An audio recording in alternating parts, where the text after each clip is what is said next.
Okay, so second try. Auntie Sal here, and I'm here for anyone who is a new teacher or going back into teaching, and I just wanted to have a quick chat with you about going forwards and doing the best you can. It's an amazing career. I didn't do very well in it, to be honest. I think mainly because I struggled with getting a balance between head work and heart work. I think that's the best way I would describe it. So I just found it a little bit difficult to work out what I was there for. Was I there to help them be successful individually, or was I there to help bond them as a class? And I think it's taken me all the way now until being a supply teacher, having a little bit of pressure taken off and actually reflecting on it. And I think I'd go more with the heart. So I'm doing this for that reason. And I just want you to have a little think. Well, this is what you're going to do all the time, because it's what teachers do. We can't help it. It's probably why we go into it, because our brains work that way. But we need to kind of go into the future a little bit, I think, each time we're in a classroom. And the best way I've found is that any class I go into, from reception to secondary school, I'll just stand there and I'll look at the faces of all of those 30 children, and I will pick on one maybe and look at them and think, sometime in the future, is it possible that, if you had enough empathy, you might decide to go into care? Is it possible that you might end up one day looking me straight in the eyes as a care worker? And I'm old and more wrinkled than now, and I'm sat in a chair and I need a rug pulling over my knees. And I look at all those faces and I think, is there one of you here that might have enough love in your hearts after your education to want to do that for me? And it really helps, because then it kind of cuts down on the whole power struggle thing, which there often is, because you are supposed to be seen as the adult, as the one in charge, and they are the children. They need you to guide them and support them, but it isn't really that. It's just far more reciprocal than that. So just a few tips. I think firstly, just it's nothing about perfection. Don't let them think that, and don't you ever think that when you're there. Perfect isn't even a word. It shouldn't even really exist, because you can't measure it. It's an abstract noun, and you can't define it. So I love words, and I think that this is one that is so ambiguous that it's probably just best put to one side for a while anyway. Or only used in a philosophical discussion, because I'm a P4C, or Philosophy for Children facilitator, and I think that some words are absolutely brilliant for philosophical discussions, and that's definitely one of them. But I think what we are is facilitators of wonder, and even if artificial intelligence takes over one day, as they say it might, they might be able to teach some things that way, but they won't be able to harness the power of facilitating wonder with anyone, not just children, but just with anyone that you come across and connect with in your whole lives. And so I found that those things help me thinking about being old and what I can expect. And then the second thing, I think, is just everything to do with talk and communication. It's great to just focus on talk and not on behaviour. I try never to use that word. It gets used a lot. It is useful, but certain words in education just become overused, and I think probably this is one of them. So really, it's just about getting the talk right, just about having children understand how many different types of talk there are, what they're useful for, and how they benefit us. So you've got everything from silence to questioning to paired talk to talking in threes to making sure that perhaps two people are listening and one people's talking and they're taking notes, or two people are talking and one person's listening and taking notes, or giving responsibility in talk to go off and design a class assembly together and come back and have everyone's attention on you, and understand the value of it. So I think that's a big thing, and I'm really into dialogic education, but I won't do anything about that now. I might do another auntie talk if this is any use.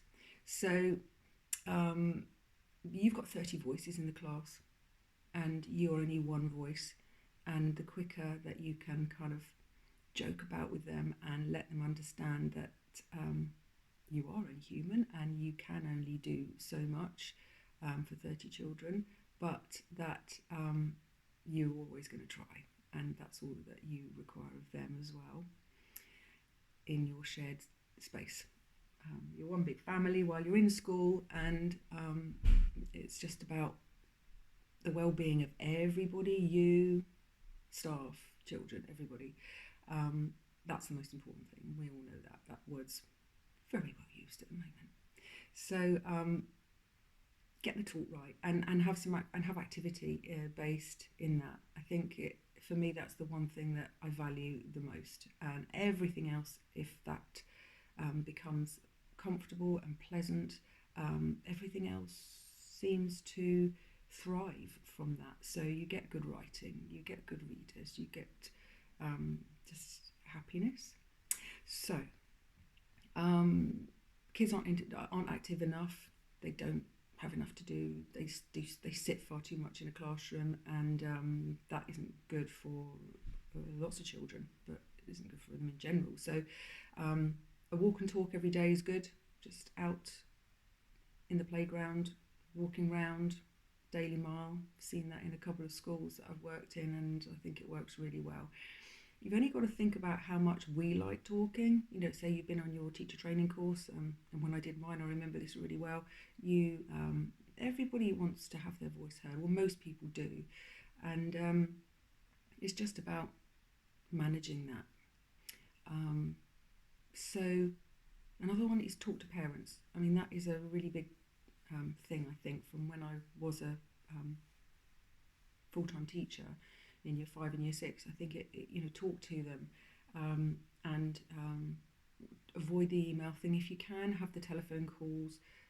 Take notes about those telephone calls. Obviously, sometimes you do need emails because you need to have things in writing, but let them know your voice, and then they will trust you. And once you have their trust, everything's fine. Next I'd say, after we've got just humanity, talking, and then I'd say the next thing probably is trust and fairness, and those two things go together, I think, really. So again, I don't use the word responsibility. They're going to have enough responsibilities when they get older. I mean, look at how many we've got. I don't want to turn them off to that. I want them to think that responsibility is exciting when they get there. But it's good for them to learn to be independent, and then that will help them to become responsible. So we want trust, reciprocal trust. You need to show yourself as who you are, so they feel comfortable with you, and let them see your mistakes and let them correct your mistakes, and let them negotiate with you to a certain extent, but at the end of the day, you are the boss, you are the coach, you are the mentor, you are the referee, you are all those things, and they need that. They're going to want those boundaries. They'll want a balance between the boundaries and the opportunities, so they'll trust you if you provide that, and reward them for their trust in you, and for your trust in them. So You want a democratic classroom, I think. If children are much bigger on fairness than we are, they haven't yet learned that. Sometimes it's easier just to sort of take things lying down, and children have a real passion for fairness.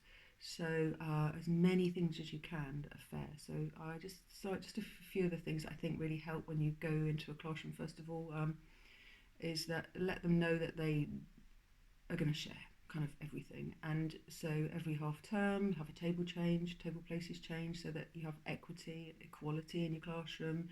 Everybody's going to know everybody else by the end of the year, and they're going to value everybody else for all of their different intelligences and their different quirks and their different um, interests and ideas. And that's what you really want to get going.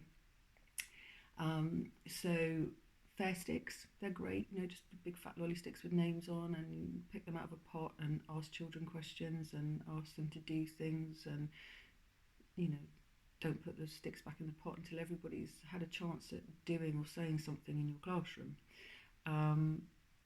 And Minimise drama.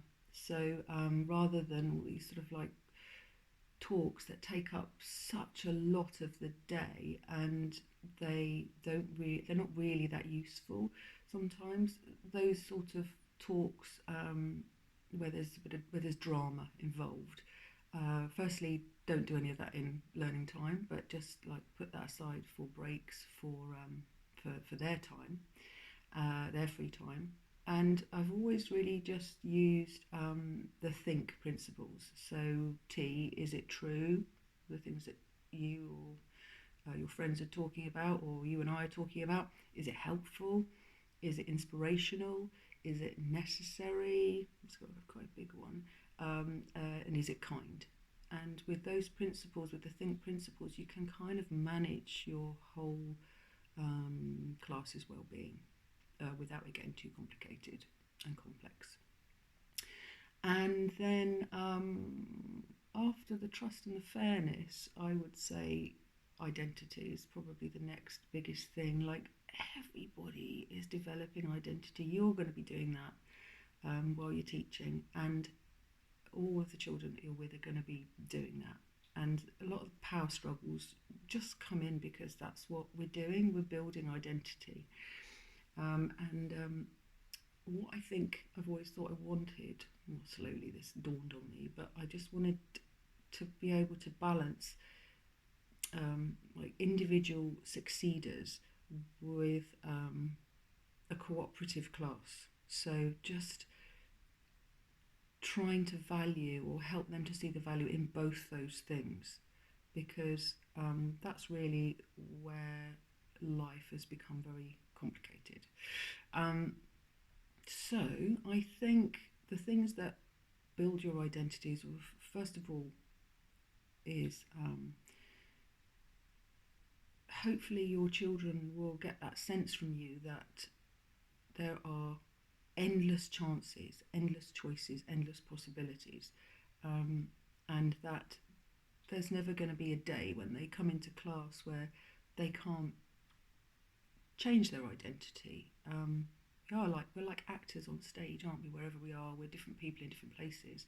And if they understand this, and they do really, really quickly understand this, then they know that they're not going to close any opportunities off to themselves. Okay, they're going to make some mistakes, but they're going to always have the possibility of building their reputation in the way they want. I talk about reputation with children, all ages of children actually in class, because any words are great. Any word, you can get a hold of it and you can help define it, and it can become your word. It becomes a word that you all really use and need.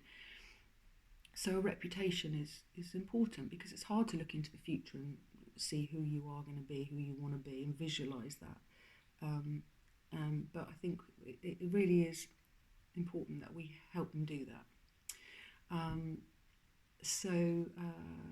The other thing that comes in with self-concept and identity, people talk about building self-esteem, and that's exactly what that is. But it's all down to well-being. Everything there is about well-being. So if children are succeeding individually and they're recognised for that, but not with endless tests and things like that, but just by you acknowledging that they are doing well as an individual. And then also you're rewarding and you're acknowledging the fact that they are collaborative, that they can work together, that they can care and share and develop together. So things like table points and then a prize at the end of every half term for working well together, and paired reading. Always have paired reading, because that children seem to come on in leaps and bounds with that. Actually, I don't think it's probably used enough, but just have a child read to the person sitting next to him a paragraph, and then ask a question. Give them a list of questions: retrieval questions, summarising questions, clarification questions, inference and deduction questions, but questions that lead to big concepts about life and humans and stuff in general, because that's what really helps with the difficult questions in tests. And you know, that is unfortunately what things are still about.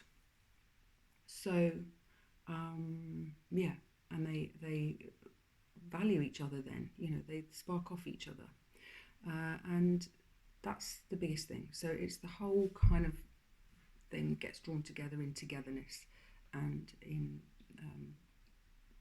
reciprocity, I think is the word for togetherness, and that just means that you all want that sense of well-being together, and that you can communicate well for that to happen.